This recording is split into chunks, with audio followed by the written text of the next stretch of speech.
ඒක නෝනා බුදුරජාණන් වහන්සේගේ ධර්මයට අදාළව අහසයි පොළොවගේ වෙනස් දෙයක්. මොකද කටින චීවරය කියන්නේ එකක් අටමහා කුසලයක් බවට පත් වෙන එකක්.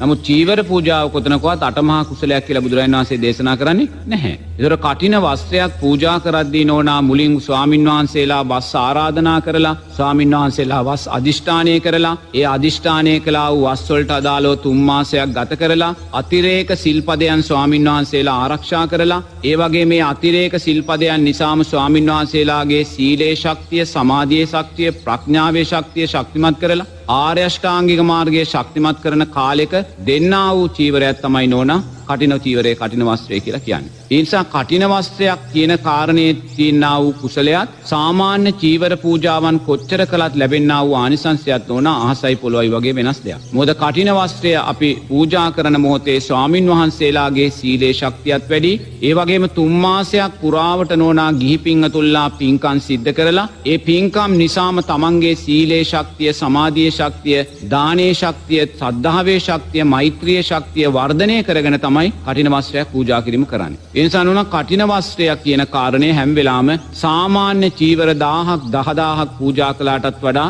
කටින වස්ත්‍රයෙන් ලැබෙනා වූ ආනිසංස වැඩි කියලා බුදුරජාණන් වහන්සේ දේශනා කරනවා. නමුත් කොච්චර ආනිසංස වැඩි වුණත් නෝනා අපි කටින වස්ත්‍රයක් පූජා කරන්නේ සිල්පද දුර්වල කරගෙන.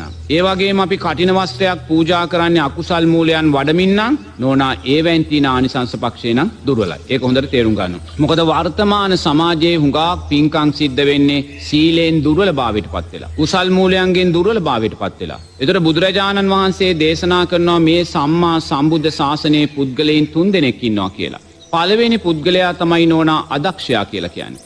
ඒ අදක්ෂයා මොකද කරන්නේ? එයා පින්කම් සිද්ධ කරනවා, සුන්දර විචිත්‍ර පින්කම් සිද්ධ කරගන්නවා. ඒ සුන්දර විචිත්‍ර පින්කම් සිද්ධ කරන්නේ සීලෙන් දුර්වලභාවයට පත් වෙලා. අකුසල් මූලයන් වඩමින් තමයි යා පින්කම් කරන්නේ. මිච්ඡා ආජීවයෙන් සොයාගත් මුදලින් තමයි යා පින්කම් කරන්නේ. කර්මයේ කර්මඵල විශ්වාසයෙන් තොරව තමයි එයා පින්කම් කරන්නේ. එයා පින්කම් කළත් ලක්ෂ ගණන් වියදම් කළා පින්කම් කරනවා. ඒ පින විපාක දෙන්නේ සතර අපායේ උපත් තුලින් කියලා බුදුරජාණන් වහන්සේ දේශනා කරනවා. ඒතර කොහොමද ඒක වෙන්නේ? එයා සම්මා සම්බුද්ධ ශාසනයේ ජීවත් වෙන අදක්ෂයා නෝනා. එයා පින්කම් කරලා දුගතියට වැටෙනවා. දැන් ශාස්ත්‍රීය දිව්‍යතලවල තුසිතේ යාමේ නිම්මාන රතිය වගේ දිව්‍යතලවල නෝනා දෙවියන් දිව්‍යාංගනාවන් වගේම දිව්‍ය තිරිසන් සතුන් ඉන්නවා. දැන් මේ මනුස්ස ලෝකයේ ආශ්‍රිතව ජීවත් වෙන තිරිසන් සතුන් ඉන්නවනේ. ඒක වගේ දිව්‍යතල ආශ්‍රිතව තිරිසන් සතුන් ඉන්නවා. දිව්‍ය ඇතුන්, දිව්‍ය අජානීය අස්වැයින්, දිව්‍ය හාවුන්, දිව්‍ය මුවන්, දිව්‍ය පක්ෂීන්, සූත්‍රගත ධර්මයේ අප්‍රමාණ මේවා සඳහන් වෙනවා. ඒතකොට මේ දිව්‍ය තිරිසන් සතුන් කියන්නේ කවුද නෝනා?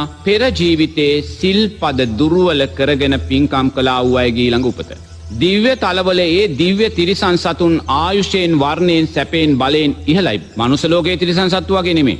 දිව්‍ය තලයක දිව්‍ය ඇතෙක් පහළ වෙද්දී ඒගොල්ලන්ට මේ නලල්පට රත්තරණින් වැටිලා මේ දල්වලට කොපු වැටිලා එහෙම සුන්දරව ඒගොල්ලෝ පහළ වෙන්නේ නෝනා. දෙවියෙක් පහළ වෙනවා වගේ. මොකද ආයුෂයේ, වර්ණයේ, සැපේ, බලය ඉහළයි. ඇයි? පෙර ජීවිතේ පින්කම් කළා. විචිත්‍ර සුන්දර පින්කම් කළා. නමුත් සීලේ දුර්වලයි. කුසල් මූලයන්ගෙන් දුර්වලයි. මිච්ඡා ආජීවයෙන් සොයාගත් මුදල. මොකද වර්තමාන සමාජයේ අප්‍රමාණ මිච්ඡා ආජීවයෙන් සොයාගත් මුදලින් පින්කම් සිද්ධ වෙනවා. ඒ වගේම කර්මයේ කර්මඵල විශ්වාසයක් නැහැ. දන් දුන්නොත් මොනවද ලැබෙන්නේ කියලා ඒගොල්ලෝ දන්නේ නැහැ. සිල් රැක්කොත් මොනවද ලැබෙන්නේ කියලා ඒගොල්ලෝ දන්නේ නැහැ. මෛත්‍රී වැඩුවොත් මොකද්ද ලැබෙන්නේ කියලා දෙන්නේ නැහැ. බත් පූජා කළොත් මොකද්ද ලැබෙන්නේ? සුන්දර ප්‍රණීත දෙයක් පූජා කළොත් මොකද්ද ලැබෙන්නේ කියලා ඒගොල්ලෝ දන්නේ නැහැ. ඒ නිසාමන්න දිව්‍ය තලයේ දිව්‍ය තිරිසන් සතෙක් වෙලා ඉපදෙනවා. ඒ වගේම මේ මනුස්ස ලෝකයේ ආශ්‍රිතවත් නෝනා දැන් අලුත් තිරිසන් සත්ත්ව සංස්කෘතියක් පැතිරෙනවා. මිල අධික තිරිසන් සත්ත්ව සංස්කෘතිය නෝනා.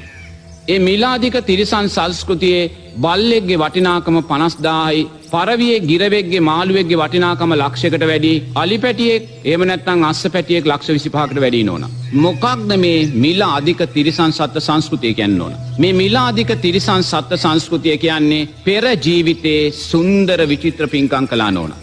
නමුත් සීලෙන් දුර්වලභාවයට පත් වෙලයි සිද්ධ කළේ. අකුසල් මූලයන් වඩමිනුයි සිද්ධ කළේ. මිච්ඡා ආජීවයෙන් සොයාගත් මුදලිනුයි පින්කම් කළේ. සීලය දුර්වල නිසා දෙවියෙක්, දිව්‍යාංගනාවක් කියන තැනට යන්න බෑ නෝනා. මිනිස්සෙක් කියන තැනට යන්න බෑ. අන්න මනුස්ස ලෝකයේ සුන්දර මිලාදික තිරිසන් සතෙක් වෙලා ඉපදෙනවා. ඒ ඉපදුනාට පස්සේ ආ සුන්දර ගෙදරක ලස්සන කූඩුවක තමයි ජීවත් වෙන්නේ. මිනිස්සෙක් නොකන්නා වූ ආහාරය ගන්නවා. සුඛෝපභෝගී වාහනවල ගමන් කරනවා. නෝනගේ ඔඩොක්කුවේ තමයි නිතරම ඉන්නේ. ඇයි? පෙර ජීවිතේ පින ශක්තිමත්.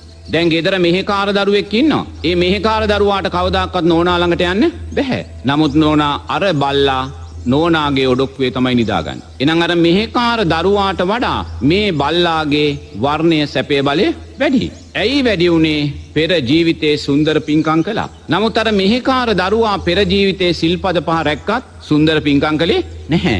පින්කම් කළේ නැහැ. ඒ නිසා වර්ණයේ සැපේ බලය දුර්වලයි. නමුත් මිනිස්සෙක් වුණා. නමුත් මේ සුන්දර බල්ලා මොකද කළේ? පෙර ජීවිතේ සිල්පද රැක්කේ නැහැ. නමුත් විචිත්‍රෝ පින්කම් කළා.